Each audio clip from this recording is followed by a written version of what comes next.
Morning special में आज हम आपको दिखाएंगे कैसे बिहार विधानसभा चुनाव से पहले एक बड़े पॉलिटिकल मर्डर की साजिश रची गई।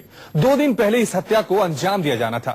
6 करोड़ की सुपारी दी गई थी, लेकिन वो सुपारी किसने दी और किसकी हत्या की जानी थी? अगर यह हत्या हो जाती तो यकीन मानिए उत्तर प्रदेश बिहार की राजनीतिक और आपराधिक दुनिया में हड़कंप मच जाता। लेकिन फिर ऐसा क्या हुआ जिससे सियासत, सुपारी और साजिश के त्रिकोण पर पानी फिर गया?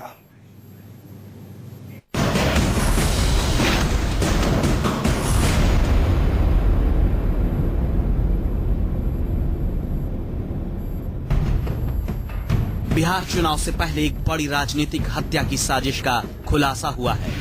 ये रिपोर्ट पुलिस की अब तक की तफ्तीश और पूछताछ के आधार पर बनाई गई है। इस पूरे खुलासे से जुड़े कई अहम नाम न्यूज 24 को पता है, लेकिन हम उन्हें उजागर नहीं कर सकते क्योंकि अब तक पुलिस किसी ठोस नतीजे पर नहीं पहुंची है। 3 राज्यों की पुलिस के उच्च स्तरीय सूत्रों के हवाले से मिली जानकारी के मुताबिक अगर ये राजनीतिक हत्या हो जाती तो कुछ लोग इसका फायदा बिहार चुनाव और उत्तर प्रदेश की सियासत में अपने लिए करते।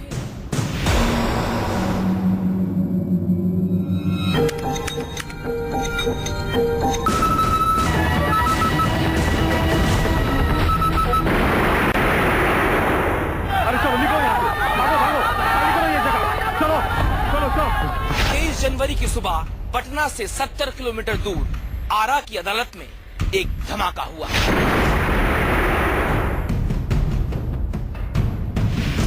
आरा की एक अदालत में हुए धमाके की आड़ में 25 साल का एक कैदी फरार हो गया। उस कैदी का नाम था सचिदानंद शर्मा उर्फ मुन्ना शर्मा उर्फ लंबू शर्मा।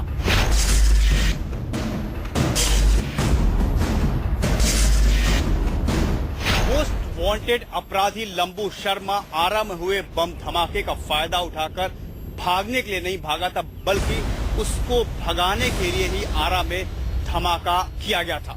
लेकिन क्यों? लंबू शर्मा आरा में हुए बम धमाके का फायदा उठाकर भागने के लिए नहीं भागा था, बल्कि उसको भगाने के लिए ही आरा में धमाका किया गया था। लेकिन क्यों?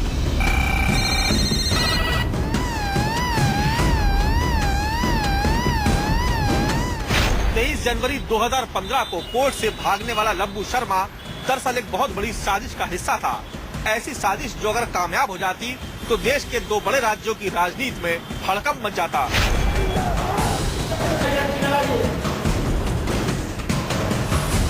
आरा की एक अदालत से भागने वाला अपराधी लंबू शर्मा बिहार के एक विधायक, एक एमएलसी, एक सांसद और यूपी के एक डॉन के इशारे पर कुछ ऐसा करने वाला था जिसे अंजाम देने की तारीख भी तय कर दी गई थी।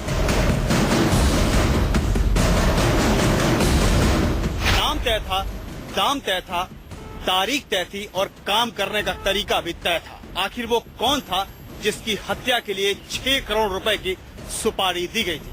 आखिर वो कौन था जिसका बिहार चुनाव के पहले पॉलिटिकल मर्डर करना था?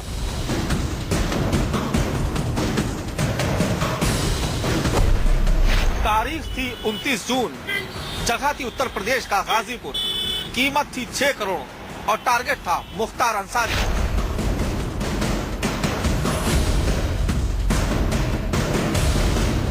लेकिन फिर क्या हुआ? 29 जून की तय तारीख को मुख्तार अंसारी की सुपारी लेने वाला लंबू शर्मा कैसे अपने काम को अंजाम नहीं दे पाया?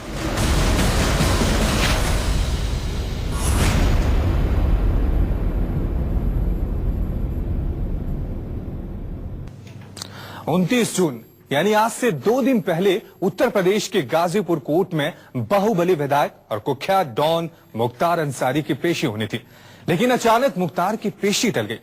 मुख्तार अंसारी कोर्ट नहीं पहुंचा। दावा है कि इसके पीछे वजह थी मुख्तार अंसारी को पता चल जाना कि उसको मारने की सुपारी दी जा चुकी है। अब सवाल यह है कि आखिर मुख्तार अंसारी को मारने का प्लान क्यों बना? क्या सिर्फ बाहुबलियों की दुश्मनी में मुख्तार की 6 करोड़ की सुपारी दी गई थी, या इसके पीछे राजनीतिक कारण भी थे? तारीख 29 जून, दिन सोमवार। ये वो दिन था जब उत्तर प्रदेश की गाजीपुर अदालत में मऊ से 23 साल से विधायक चुने जा रहे बाहुबली नेता और माफिया डॉन मुख्तार अंसारी की पेशी होनी थी। मुख्तार अंसारी को आगरा जेल से गाजीपुर पेश होने के लिए जाना था, लेकिन अचानक पता चलता है कि मुख्तार ने दरख्वास्त दे रखी है कि वो पेश नहीं हो पाएगा। अपनी पेशी टालने के पीछे मुख्तार के पास एक खास वजह थी। वो वजह थी उसकी मौत की सुपारी।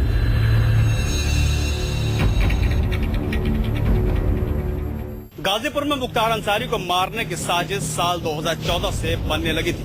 6 फुट लंबे चौड़े माफिया डॉन मुख्तार अंसारी को मारने की योजना दिल्ली, लखनऊ, आजमगढ़, बलिया या मऊ में नहीं बल्कि बिहार के आरा में रची गई थी, वो भी जेल के भीतर।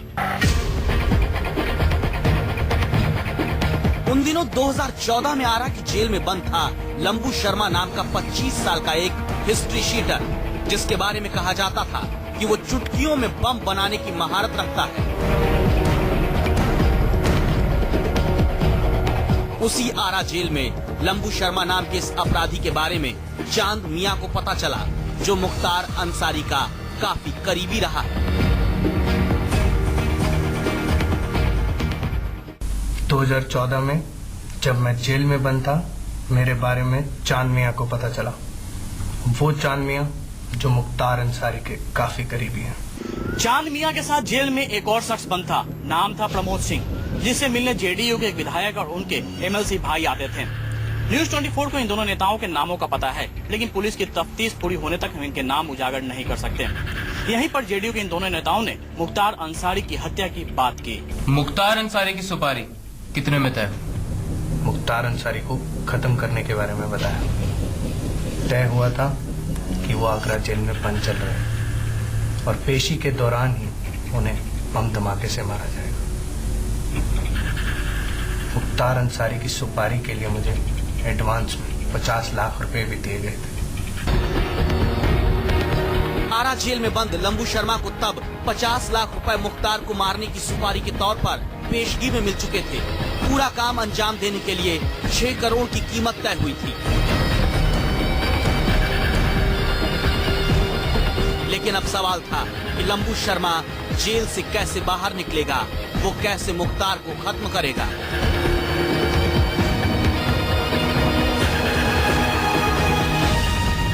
मुख्तार को मारने के लिए जेल से बाहर निकलना पड़ता तो क्या प्लान बनाया था? प्लान के मुताबिक मुख्तार अंसारी को मारने के लिए मुझे सबसे पहले जेल से बाहर निकलना था, और उसके लिए मैंने दिमाग लगाया कि मैं अपनी पेशी के दौरान बम धमाका कर सकूं और उसी की आड़ में भाग सकूं। दरअसल जो लोग मुख्तार अंसारी को हमले में मरवाना चाहते थे, उन्हें लगा कि अगर लंबू शर्मा खुद जेल से बाहर आकर बम बनाता है और धमाके में मुख्तार अंसारी को मारता है तो उसके बचने की गुंजाइश नहीं होगी। लेकिन उन्हें डर था कि अगर इस हमले में मुख्तार अंसारी बच गया तो बहुत सी लाशें गिरेंगी।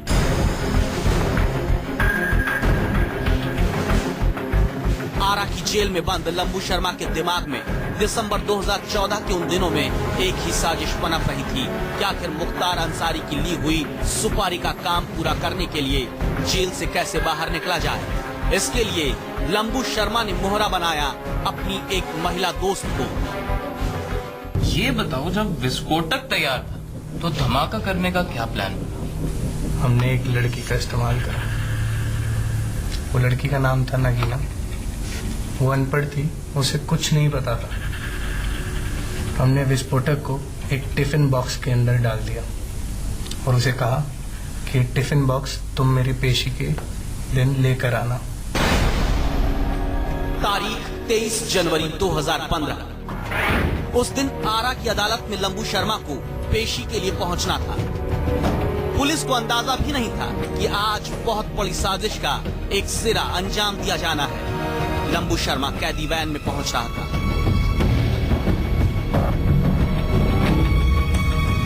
कोर्ट में टिफिन लिए हुए नगीना नाम की महिला खड़ी थी।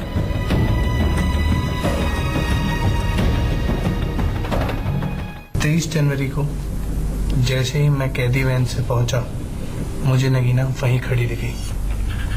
वैन से उतरते ही मैंने नगीना को स्विच दबाने का इशारा करा और उसने वही करा। और कोर्ट कैंपस के अंदर एक जोरदार धमाका हुआ। 23 जनवरी को आरा के कोर्ट में हुए धमाकों के बाद अफरा तफरी मच गई। इसी अफरा तफरी के बीच लंबू शर्मा कोर्ट के पश्चिमी गेट से फरार हो गया। मुख्तार अंसारी को मारने की योजना की पहली प्लानिंग कामयाब हो गई, लेकिन अभी इस राजनीतिक साजिश मर्डर की साजिश में कई मोड़ आने बाकी थे। यानी मुख्तार अंसारी को मारने की सुपारी लेने वाला आरा की जेल में बंद अपराधी लंबू शर्मा अब कोर्ट में पेशी के दौरान फरार हो चुका था। इस साजिश की अगली कड़ी थी कि लंबू शर्मा को विस्फोटक मुहैया कराया जाए ताकि मुख्तार को धमाके में उड़ाने का प्लान अंजाम दिया जा सके। 23 जनवरी को कोर्ट से भागा अपराधी लंबू शर्मा किसके संपर्क में था? उसे मुख्तार को मारने की सुपारी किसने दी थी? इन सारे सवालों का जवाब आना अभी बाकी था।